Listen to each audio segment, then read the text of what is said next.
రోజు చెప్పిందే మరలా తిరిగి ఈరోజు కూడా చెప్పడం జరిగింది.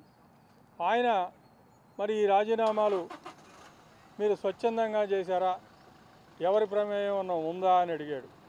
లేదండి, నేను స్వచ్ఛందంగానే వాలంటరీగా నా ఇష్ట ప్రకారం నేను రాజీనామా చేశాను అని చెప్పి ఆయనకు సమాధానం చెప్పాను.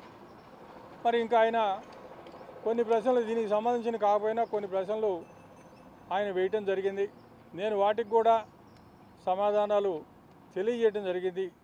చివరిగా నా రాజీనామాను అంగీకరించండి, నేను వాలంటరీగానే నా రాజీనామా చేశాను, ఇప్పటికే చాలా కాలమైంది కాబట్టి మీరు రాజీనామాని వెంటనే అంగీకరించాలని చెప్పి నేను కోరటం జరిగింది. వాలంటీర్గా ఎందుకు రాజీనామా చేశారు? వాలంటీర్గా రాజీనామా చేయటం అనేది, కొనసాగకపోవడం అనేది అది నా యొక్క హక్కు. అంటే అనారోగ్య కారణాలా లేకుంటే కారణాలు చెప్పి రాజీనామా చేయటం కాదు. అక్కడ నేను రాజీనామా చేయాలి అనేది నా నిర్ణయం. నేను నా స్వచ్ఛందంగా నేను రాజీనామా చేశాను.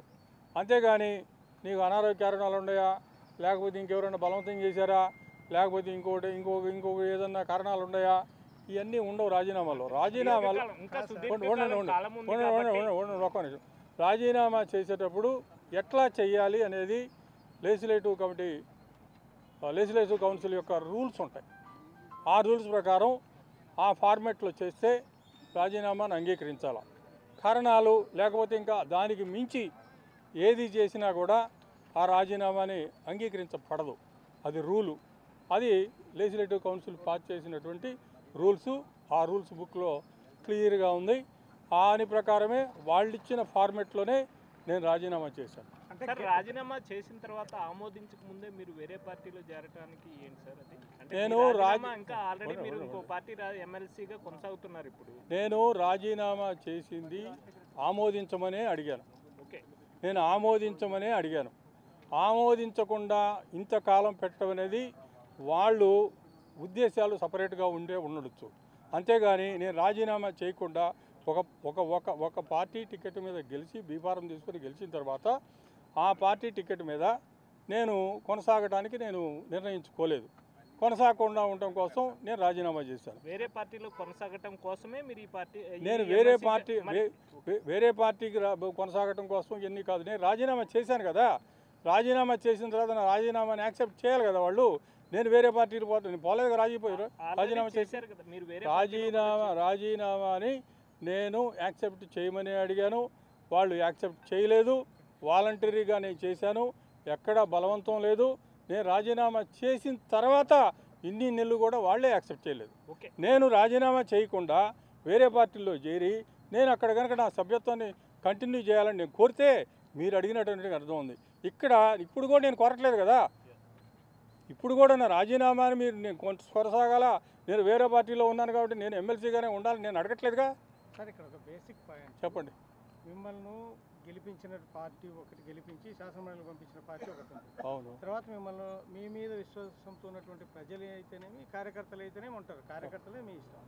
ఈ రెండింటికి ఆన్సర్ చెప్పాలి కదా. ఒక వ్యక్తిగతము నాది అంటే ఎట్లా? నేను వ్యక్తిగతం వల్ల అసలు నేను వ్యక్తిగతం వల్ల నేను స్వచ్ఛతంగా అన్నా. స్వచ్ఛందంగా అన్నాను. బాధ్యత ఉంటుంది. నాకు వైఎస్ఆర్ కాంగ్రెస్ పార్టీలో నాకు జరిగినటువంటి అన్యాయం ఈ రాష్ట్రంలో బహుశా ఎవరికి జరిగి ఉండదు. నేను 2011 నుంచి అక్కడ జెండా పాతి జెండాను నిలబెట్టి మా జిల్లా పార్టీలో బలోపేతం కోసం కృషి చేశాను. నా వలన పార్టీ బజార్కి వెళ్ళింది, వీధికి వెళ్ళింది. అక్కడ నా చాకిరీ ఎవడు చేయలే. అక్కడ నేను ఇంత చేసిన తర్వాత నాకు ఆ పార్టీలో ఏం జరిగిందో మీరు ఒకసారి ఆలోచించండి. ఏం జరిగిందో మీ అందరికీ తెలుసు, మొత్తానికి తెలుసు.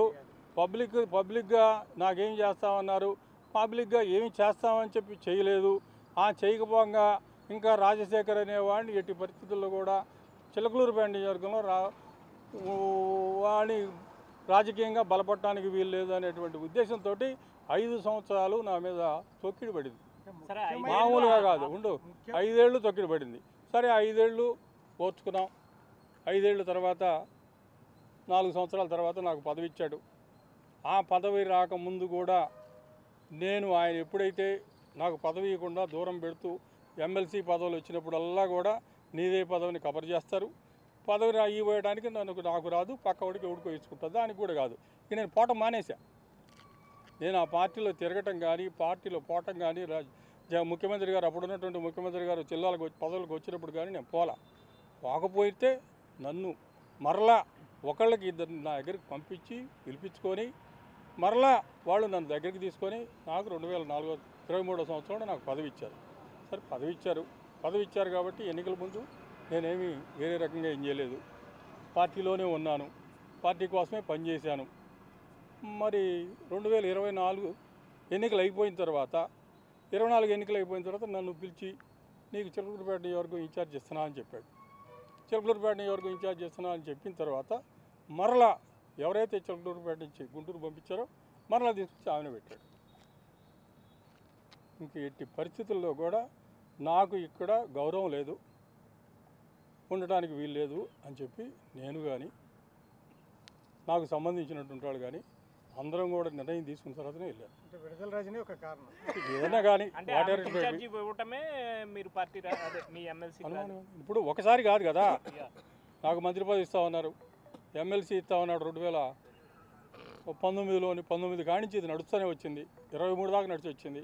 23 తర్వాత మరలా తీసుకొచ్చాను పెట్టి నేను మరలా అక్కడే పనిచేసి వాళ్ళని మెప్పించినా ఒకవేళ వాళ్ళు నా పేరు చెప్పకపోతే ఇంకేమీ లేదు అక్కడ. కాబట్టి ఎట్టి పరిస్థితుల్లో రాజశేఖర్ అనేవాడికి అక్కడ గౌరవం లేదు. రెండోది ఏంటంటే అక్కడ రాజకీయంగా ఉండటానికి వీల్లేదనేటువంటి ఒక అభిప్రాయాన్ని కలగజేసి అంతా కూడా అది అమలు చేశారు. కాబట్టి నేను బయటికి రావాల్సిన పరిస్థితి వచ్చింది. బయటికి రావడం కూడా నేను రావటం కాదు, రాజీనామా చేసి బయటకు వచ్చాను. సార్ ఇంకా 4 ఏళ్ళ పీరియడ్ ఉంది మీకు, మళ్ళీ ఎమ్మెల్సీగా ఒకవేళ ఇప్పుడు రాజీనామా ఆమోదిస్తేను లేకపోతే అనారైతే మళ్ళీ ఎమ్మెల్సీగా ఇప్పుడు వెంటనే వస్తారని మీరు ఏమండి, రాజీనామా చేసిన తర్వాత మళ్ళీ ఎమ్మెల్సీ ఇస్తారా, వాళ్ళు ఏం చేస్తారు, అది అంతా కూడా భవిష్యత్తు. ఎలాంటి అష్యూరెన్స్ భవిష్యత్తు నేను అన్కండిషనల్గానే చేరాను. సార్ ఇప్పుడు స్పీకర్ గారి రాజీనామా అంశాలు కాకుండా వేరే అంశాలు కానీ అడిగారు అని ఏం చెప్తున్నారు, ఆయన విచక్షణ పరిధిని దాటి అధికారం దాటి వాళ్ళు అడిగినట్టు ఎలా సంబంధం? సరే, చైర్మన్ గారు అడిగాడు, ఇంటర్నల్గా జరిగారు కదా, అవన్నీ కూడా మనం బయట ప్రస్తావించడం ఇవి కూడా కరెక్ట్ కూడా కాదు. ఆయన అడిగిన ప్రశ్నలకు సమాధానం చెప్పాం. ఆ ప్రశ్నలన్నీ కూడా ఆయన అడిగాడు, అక్కడ రాసుకున్నారు. ఇప్పుడు ఒకవేళ మీ రాజీనామా ఇప్పటికీ ఆమోదించకుంటే ఏం చేస్తారు? చూద్దాం, ముందు ఆయన పోయాడుగా ఒక ఆయన కోర్టుకి, మీరు కోర్టుకి వెళ్తారు, చూద్దాం ఏం జరుగుద్దో. రాజీనామా యాక్సెప్ట్ చేయకుండా ఉంటారని నేను అనుకోవట్లే. రాజీనామా యాక్సెప్ట్ చేసేటువంటి ప్రాసెస్లోనే 1-to-1 సిట్టింగ్ పిలుస్తారు. ఇదే ఫస్ట్ మీటింగ్ సార్? ఇదే ఫస్ట్ మీటింగ్, మళ్ళీ ఏమైనా పిలుస్తారని తెలియదు. ఫస్ట్ మీటింగ్ ఇది. అది మీరు నన్ను ఒక పక్కకు తీసుకెళ్ళి డ్రైవ్ చేసి నువ్వు ఒక పార్టీ మీద గెలిచి ఇంకో పార్టీలోకి పోయి ఎమ్మెల్సీ పదవి ఎంజాయ్ చేస్తున్నావు కదా అని మీరు ఒక దాన్ని తీసుకురావడానికి ప్రయత్నం చేశారు. నేను అట్లా అనుకోలే. నేను 2025 మార్చిలో రాజీనామా చేశాను. రాజీనామా చేసిన రోజే నేను చెప్పాను, నా వాలంటీర్గానే చేశాను, నా రాజీనామాని యాక్సెప్ట్ చేయండి అని. అంతే తప్ప మరొకటి కాదు. 5 సంవత్సరాల పాటు మేము 1978 నుంచి మా కుటుంబం అక్కడ రాజకీయాల్లో ఉంది. రాజకీయాల్లో ఉండి మాకంటూ ప్రతి గ్రామంలో కూడా మాకంటూ సొంతంగా మనుషులు ఉన్నారు. సొంతం ఎందుకున్నారంటే మేము చేసినటువంటి సర్వీస్ అట్లాంటిది. ఇంతకాలం సర్వీస్ చేశాం కాబట్టే మాకు ఒక స్థానం చిలకలూరుపేటలో ఉంది. అటువంటి స్థానం ఉన్నటువంటి దాన్ని జగన్మోహన్ రెడ్డి గారు ముఖ్యమంత్రి కావాలి, నీకు ఇది చేస్తాం అది చేస్తాం అని చెప్పిన మీదట మేము కూడా ఎందుకు, ఆయన ఏదో చేస్తానంటున్నాడు, ఆయన ముఖ్యమంత్రి కావాలా, ఎమ్మెల్యే గెలిస్తే కదా ఆయనకు ముఖ్యమంత్రి అయింది, ఎమ్మెల్యే తోడైంది కదా అనే ఉద్దేశంతో ఆయనకు అన్ని రకాలుగా కూడా సహకరించి 2019లో గెలుపు కోసం కృషి చేస్తే రాజశేఖర్ అనేవాడిని తొక్కాలా, ఉన్నటువంటి వాళ్ళని స్ట్రెంగ్థింగ్ చేయాలా అనేది మాత్రం ప్రస్ఫుటంగా కనపడింది. ఎందుకని సార్? ఎందుకంటే రకరకాల కారణాలు. నేను నా కులం అక్కడ గెలిచినటువంటి ఆమె వేరే కులం, ఇక్కడ అవసరం లేదు కమ్మోళ్ళు అనేటువంటి ఉద్దేశంలో, కమ్మోళ్ళకి ఇవ్వాల్సిన అవసరం లేదనేటువంటి ఉద్దేశంలో నా రకంగా పోయింది. అది ఇచ్చారు కదా సార్? ఎవరికి ఇచ్చారు? తర్వాత మీకే ఏమి ఇచ్చాడు? ఎమ్మెల్సీ ఎప్పుడు ఇచ్చాడు? నేనేం కావాలా, నన్ను నమ్మినట్టు వచ్చినటువంటి వాళ్ళు ఏం కావాలా, నాతో పాటు ఉన్నటువంటి వాళ్ళు ఏం కావాలా?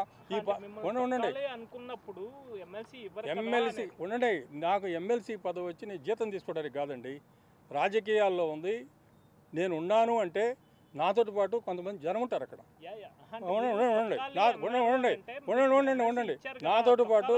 ఉండండి నాతో పాటు కొంతమంది ఫాలోవర్స్ ఉంటారు.